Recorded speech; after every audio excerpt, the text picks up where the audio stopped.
Do you hate treadmills? Yes, me too. But I bet that neither of us hate them as much as Oscar Wilde. In today's video, we are going to be looking at the surprisingly crazy history of the treadmills. Yep, today you are going to hear how Oscar Wilde, the 19th century English poet, almost died on one of the original treadmills. But seriously, before we go any further, listen, in my research I've discovered that only about 4.5% of you are subscribers. So subscribe already, come on, stop messing about. Alright, so obviously you are familiar with my history of public executions in England video. You should be, it's a great video. So basically, by the early 19th century, about 120 people a year were killed in England via public execution. The Victorian era did see England become more pious. Executions were seen as cruel and barbaric, and prisons became an alternative to executions. That's why most prisons in the UK were built during this time. Now, in the book of Isaiah in the Old Testament, it states, "There is no rest for the wicked." You've probably heard that statement before.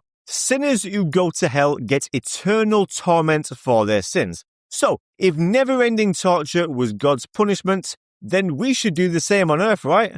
But prisoners are getting too much rest for the wicked, so they need to be tortured, surely. Well, that was the theory of William Cubitt. You see, William Cubitt was an English engineer in the 19th century. He visited Bury St. Edmunds jail and was outraged that all they were doing was being idle. You see, William came from a milling family, and he wanted to give them a taste of good old-fashioned manual labour for their sins. Now, William had the idea to get them to mill, but they didn't really have a mill. They had a very small space to work with. But William was an engineer, remember? So he invented a way to get all the benefits of working in a mill without the freedom part. Right, so instead of wind-propelled mills, William invented a machine where you would manually mill with your feet. A treadmill. A giant rotating wheel with spokes. It looks mental, doesn't it? I mean, seriously, imagine coming up with that. Like, imagine what must have been going on through old William's head.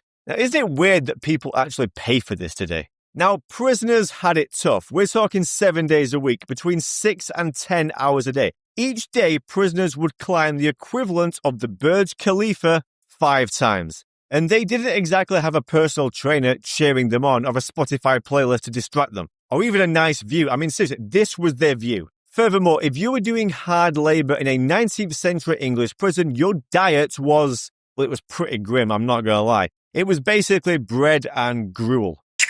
Oh, sweet, nourishing gruel. There was no fruit, there was no veg, there was no meat, and you only got about 1,500 calories a day. Now, this was done on purpose to keep prisoners weak so they wouldn't fight back. Prisoners would lose weight, and in some cases they could die of starvation or malnutrition. They also suffered severe injuries, heart attacks, or even permanent disabilities from the relentless grind of the treadmill. Many of them were driven to mental breakdowns by the sheer monotony and the physical pain. This wasn't exercise, it was outright torture. And you have to ask the question, who is the real criminal here? The prisoners or the guards, or both? Now, let's talk about Oscar Wilde. You're probably wondering what Oscar Wilde has to do with any of this. Well, Oscar Wilde was sentenced to 2 years of hard labour in 1895 for the severe crime of being a homosexual. 3 grueling months of this sentence involved the relentless treadmill. The physical and mental toll was so severe that Wilde's health was permanently damaged. He famously wrote about his experience in The Ballad of Reading Gaol. Wilde never fully recovered, passing away just 2 years after his release. His health irreparably broken by the brutal punishment. Treadmills spread rapidly, becoming almost as common as they are today in pure gyms. They even made their way across the Atlantic, popping up in American prisons. However, the brutality was too much even by Victorian standards, and in 1902, treadmill punishment was finally banned in the UK and shortly thereafter in the US. But right, how did treadmills go from torture devices to being in gyms? Well, fast forward to the mid-20th century, and doctors were using a kind of treadmill to diagnose patients' heart conditions. Now, it took a sharp-eyed salesman named William Staub,